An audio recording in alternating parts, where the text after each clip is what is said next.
Hoy nos metemos de lleno en uno de los periodos más convulsos y, la verdad, fascinantes de la historia de España.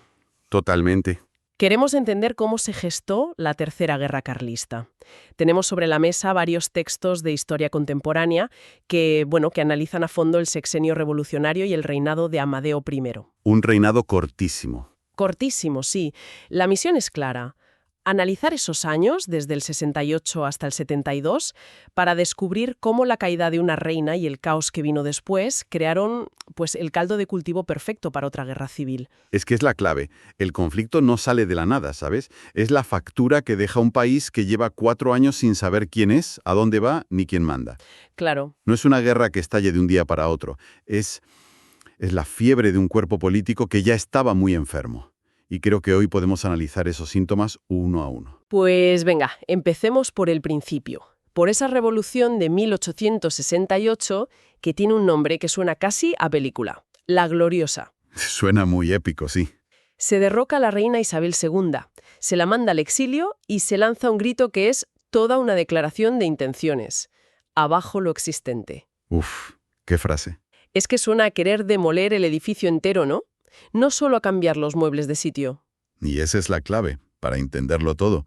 Las fuentes insisten mucho en que la Gloriosa no fue un simple pronunciamiento militar más, de los que hubo tantos en el siglo XIX.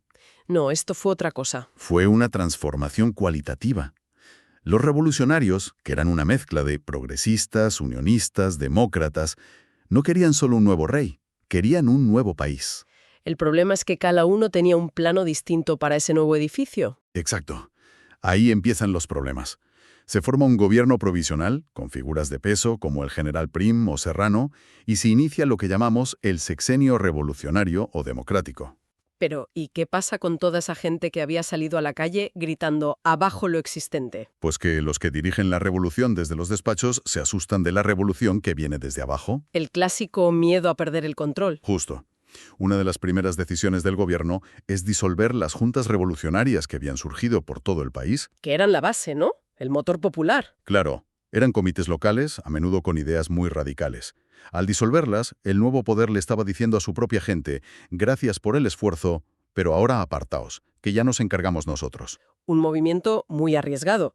Es como si los arquitectos echaran a los obreros de la obra nada más tirar el muro principal. Generó una fractura colosal, desde el primer día, porque de repente el país se encuentra en un limbo. Hay un trono vacío. Vacío, y no se sabe con qué o quién llenarlo. Se convocan elecciones a cortes constituyentes, que por cierto son las primeras con sufragio universal masculino. Un hito importante. Sí, pero el debate es total. ¿Monarquía o república? Y si es monarquía, ¿con qué familia? Los Borbones otra vez, imposible, acababan de echarlos. Claro. Una dinastía nueva. Y ahí se abre un casting de príncipes por toda Europa que es casi surrealista. Entiendo. Un país sin rey, con los revolucionarios divididos y una sensación de vacío de poder. Vaya, el escenario perfecto para que las soluciones desesperadas parezcan una buena idea. Exacto. Y en esa búsqueda frenética, la solución que se impone es la que, vista hoy, parece la más extraña de todas. Importar un rey. Después de barajar candidatos alemanes, portugueses, se elige a Amadeo de Saboya, un príncipe italiano. Un momento, ¿un rey extranjero? ¿En la España del siglo XIX, con el nacionalismo a flor de piel? Eso suena a suicidio político. ¿De verdad pensaron que podía funcionar? Es que esa pregunta refleja la desesperación del momento. La figura clave aquí es el general Prim. El hombre fuerte del régimen. Sí. Su razonamiento era que una figura neutral, sin lazos con las facciones españolas, podría unir al país bajo una nueva monarquía democrática. Alguien sin mochila, como diríamos hoy. Justo. Creía que Amadeo podría estar por encima de las disputas. Pero fue un error de cálculo monumental. ¿Por qué? Porque subestimó el rechazo a lo extranjero y, sobre todo, porque todo su plan dependía de una sola persona. Él mismo. Y aquí la historia se vuelve tragedia. El atentado. Prim es asesinado en la calle del Turco de Madrid en diciembre de 1870, justo 3 días antes de que Amadeo desembarque en Cartagena para asumir el trono. Es increíble. El rey llega a su nuevo país y su único y principal valedor acaba de ser asesinado. No se puede empezar con peor pie. Es que es como si te invitan a una fiesta y al llegar te encuentras con que han matado al anfitrión. Peor. Es que el resto de los invitados te odian. El reinado de Amadeo I fue, desde ese instante, una misión imposible. Imposible. Sí. Las cifras son de auténtico vértigo. Totalmente. En los apenas 2 años que estuvo en el trono, de enero del 71 a febrero del 73, ¿Cuántos gobiernos hubo? Porque el dato es una locura. 8. 8 gobiernos distintos y se celebraron 3 elecciones generales. Es una parálisis total. 8 gobiernos en 2 años. Eso es un gobierno cada 3 meses. Es imposible gobernar así. Y más allá de la política, ¿cómo fue la acogida social? La gente, la nobleza, la iglesia. La acogida fue gélida, cuando no directamente hostil. No tenía apoyos en ninguna parte. Nadie. Nadie.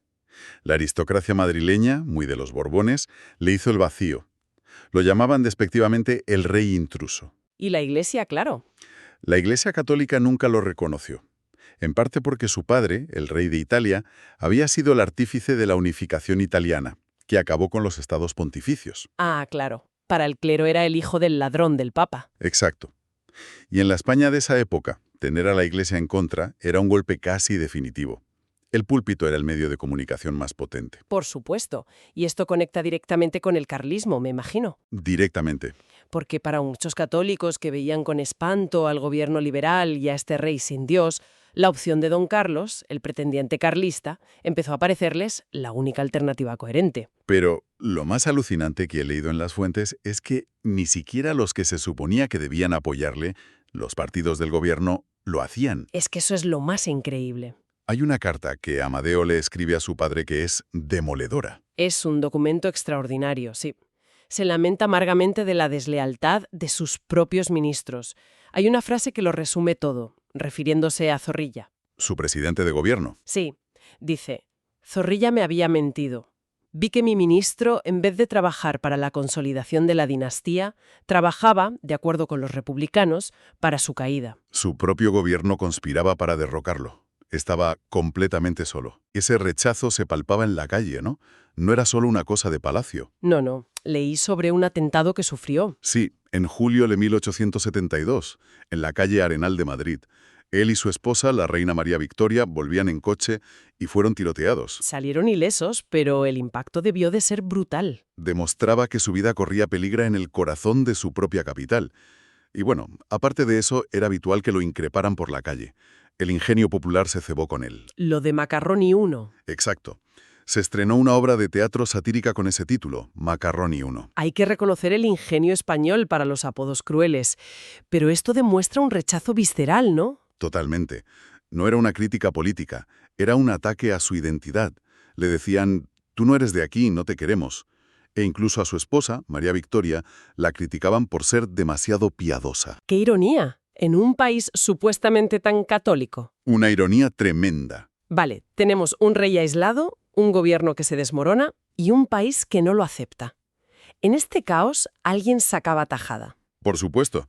Mientras el liberalismo se autodestruye, hay un movimiento que no solo sobrevive, sino que se reorganiza, crece y se prepara para su momento. El carlismo. Y aquí es donde la historia da un giro clave. El carlismo, que había estado más apagado, resurge con una fuerza que sorprende a muchos. Y tienen una nueva figura al frente. Sí, el nuevo pretendiente es Carlos de Borbón y Austria Este. Para la historia, don Carlos VII. Un hombre joven, ¿no? Joven, de unos 20 y pocos años, enérgico y con carisma. Se convierte en el símbolo que aglutina todo el descontento. Él personifica la alternativa al caos liberal.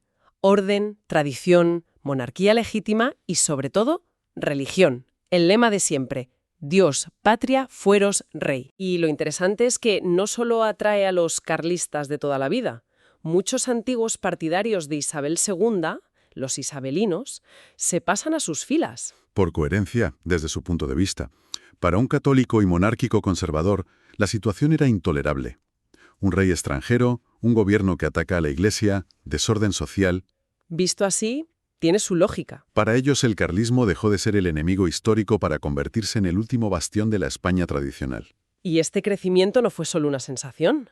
Se pudo medir políticamente. Dieron una sorpresa mayúscula.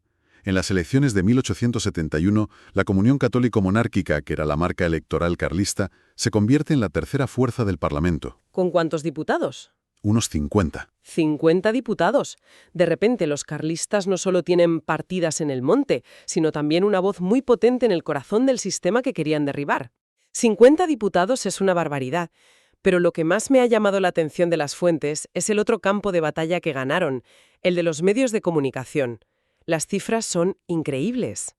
Es que rompen el estereotipo del carlismo como un movimiento de campesinos aislados. Hablamos de una maquinaria de propaganda que cualquier partido moderno envidiaría. ¿Cuántos periódicos llegaron a tener? Las fuentes contabilizan 97 periódicos políticos, 14 revistas, 15 publicaciones satíricas. Un periódico como El Papelito llegó a tener tiradas de 40.000 ejemplares. ¿40.000? Una cifra enorme para la época. Enorme. Esto nos dice que entendieron que la guerra moderna no se ganaba solo en el campo de batalla, sino en la opinión pública. Estaban preparando el terreno ideológico. Totalmente. Mientras los liberales se peleaban en las cortes, los carlistas estaban construyendo una narrativa potentísima en cada pueblo. Con este ambiente tan polarizado, el debate en las Cortes debía de ser insostenible. Era un polvorín.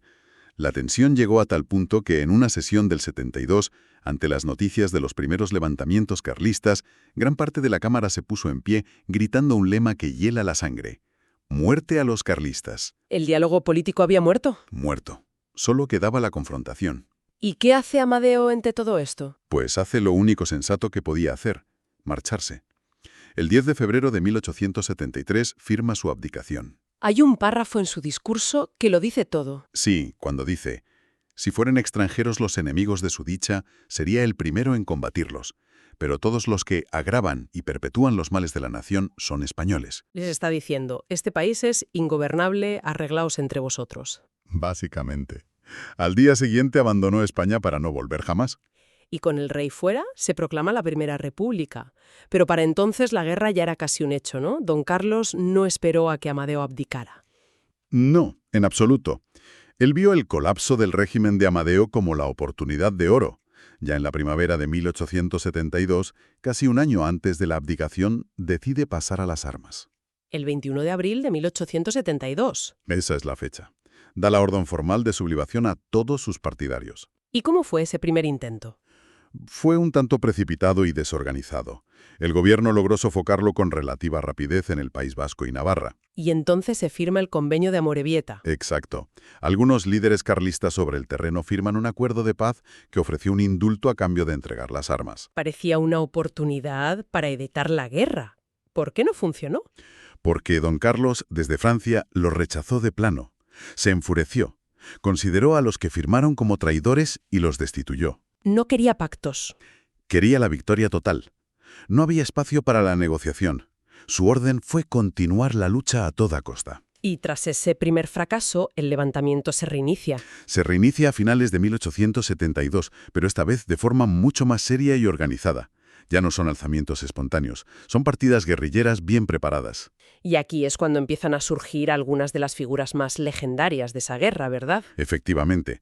Aparece gente como el cura Santa Cruz, un personaje casi de novela, famoso por su ferocidad. Y también veteranos. Se reincorporan veteranos como el general Rafael Tristani, que aportan experiencia militar, y la propia familia del pretendiente se implica. Su hermano, don Alfonso Carlos, es nombrado capitán general de Cataluña. De modo que, para cuando Amadeo I se marcha en febrero del 73 y se proclama la República, la guerra ya no es una simple amenaza. Ya es una realidad incontestable. Las partidas carlistas están desplegadas en el campo de batalla en el País Vasco, Navarra, Cataluña. La Tercera Guerra Carlista ha comenzado formalmente. En resumen, la caída de Isabel II en 1868 no trajo estabilidad, sino un caos absoluto llamado sexenio revolucionario. El intento de consolidar una monarquía importando a un rey, Amadeo I, fracasó estrepitosamente por la falta total de apoyos. Y ese vacío de poder fue el terreno perfecto para que el carlismo, bajo el nuevo y carismático pretendiente Carlos VII, resurgiera con una fuerza política, social y mediática arrolladora. Así que el levantamiento de 1872 no fue, por tanto, un acto aislado, sino la consecuencia directa e inevitable de 4 años de crisis que llevaron a España, una vez más, al abismo de una guerra civil.